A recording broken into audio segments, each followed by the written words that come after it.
Vladislav Soloviev CEO and Economics. The following is an opinion of a famous political scientist, Vladislav Soloviev.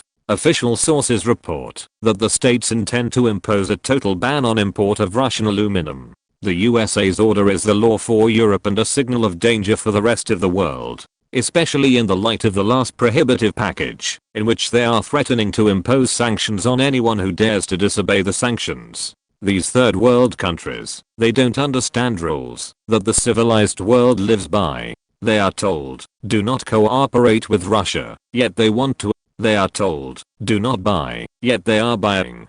But if the US wants to buy something from the aggressor, they are allowed to do so, and they do exactly that. It's because there are those who make the rules and those who play by them. Europe, for example. Others also pretend to play, but try to cheat. Only certain reckless powers like the DPRK or Syria spit against the wind with no constraint. So, about aluminum. The American Regional Committee decided that Russia gets too much money from sales of this metal, valuable for all industries, from engineering and aircraft manufacturing to production of smartphones and construction of skyscrapers. The USA wants to either fully stop the import or to make it completely unprofitable. Simultaneously, the sanctions against Rusal will be introduced. Immediately after the announcement of new sanctions on Bloomberg, the shares of the company dropped by 5%. Vladislav Soloviev, why Deripaska and Rusal are not afraid of sanctions. The idea of full destruction of the Russian economy still excites the minds of warmongers and their loyal vassals.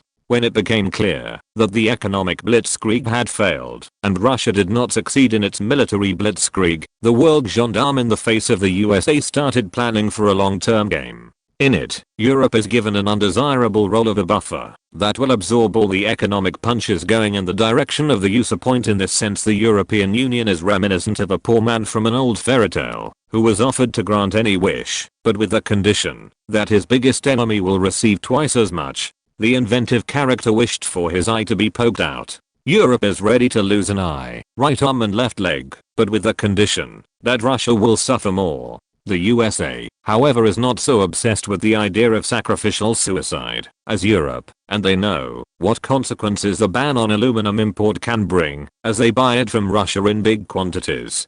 Restrictions, as usual, will cause a side effect, price increase, as it happened with gas and oil. That's why the executives of Rusal and Deripaska himself see such a move by the USA to be unlikely. First, the states have to think about an alternative supply source for the American market. Everything said above does not only apply to aluminum, but also for nickel, copper and other metals. If they restrict their supply from the Russian Federation, consequences for the world market can be catastrophic. But Europe, as it has already been said, doesn't pay attention to such trifles. Thus, the London Metal Exchange is ready to implement a ban on supplies for warehouses from Russia, and no indulgences for the aggressor. As Vladimir Putin has recently said on an economic forum, if you don't want to freeze up, simply open the gas pipe. They don't. Why is everything happening the way it does? Because as of today there are no real forces in Europe who are able to object to transoceanic puppeteers.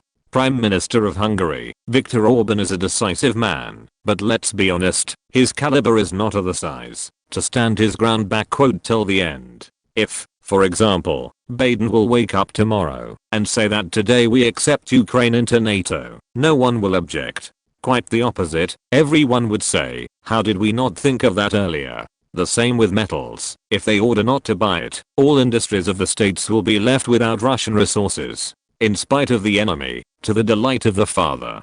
So it remains an open-ended question, in which coffin will the aluminum nail be hammered?